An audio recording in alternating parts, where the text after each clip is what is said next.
Hello and welcome back. In this video, I'm going to show you how I created this Pottery Barn inspired accent wall for my daughter's room using my Cricut and some vinyl. So the first thing that we did was mock up the wall and try to map out where each dot would fall. Now our wall is 10.5 foot wide by 8 foot tall, but these measurements will depend on the size of your own wall. So first we needed to find a vertical and a horizontal starting point. So we spaced out each dot horizontally and vertically from the ceiling and the wall, 3 inches down from the ceiling and 3 inches from the inside of the wall. And once we created the very first intersecting point, we then measured across 16 inches and repeated till we created the first horizontal row at the top of the wall, ensuring to keep the 3 inches away from the ceiling. Then from that first intersected point of the row, we measured down 16 inches and repeated till we created the first vertical column along the side of the wall, ensuring to keep it 3 inches away from the seam of the wall. So now we need to find the middle rows and columns that will be offset.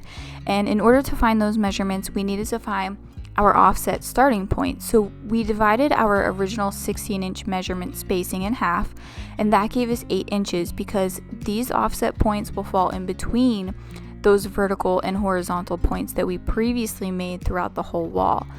But then we have to add the 3-inch allowance space, which then gave us a new measurement of 11 inches. So now our new allowance space for these offset points is 11 inches instead of 3 inches.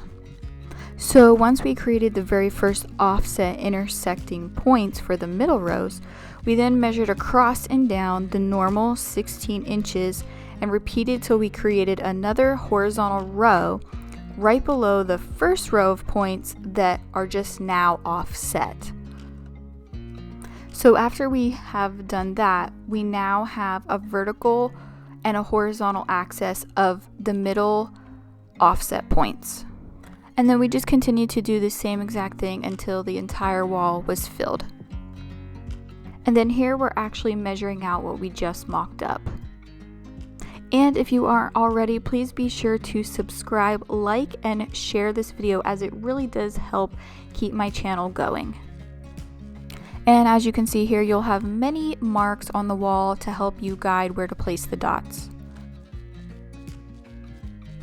Now in Design Space, I am just going to begin to size my circles and prep everything to be able to place it on the mat and cut everything out. And I started off with a 3.7 inch circle, but in order for it to fit nicely on the mat and get the most out of the vinyl, it may take a little bit of resizing and readjusting, which is what I'm doing here to see how many I can fit across the mat to be able to get the most out of the vinyl. And then I'm just going to continue to duplicate and resize as needed until I get everything to fit nicely.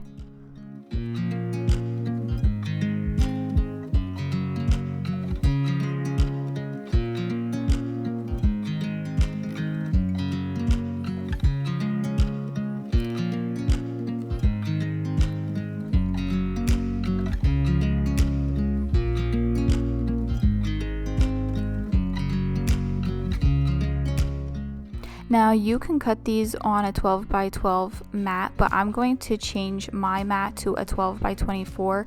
That way I can get even more circles on my mat so that I have to make as least cuts as possible in order to get the whole entire wall covered.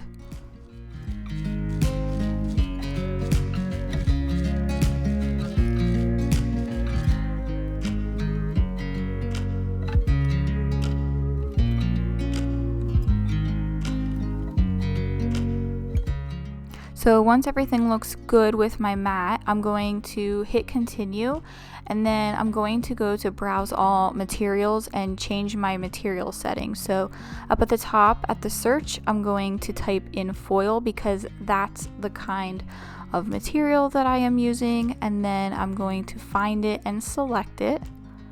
and I'm going to adjust my pressure to more. So for supplies, you'll need a 12 by 12 or 12 by 24 mat, a brayer, some scissors, a weeding tool, and your vinyl of choice. I'm using the Cricut brand adhesive foil, but I don't really recommend this. It's a little bit difficult to work with and did find that it can pull paint off of the walls. So now you're just going to use your brayer to load up your mat and then load it into your machine and hit go to cut it.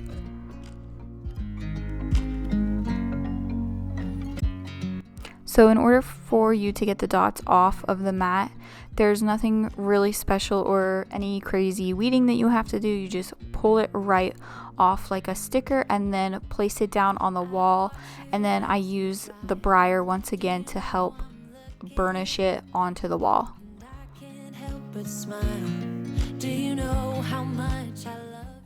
And to help me find the center of the circle, I just put my thumb in the center and then I turn my head to the side of the wall where the marking is and then place the dot down.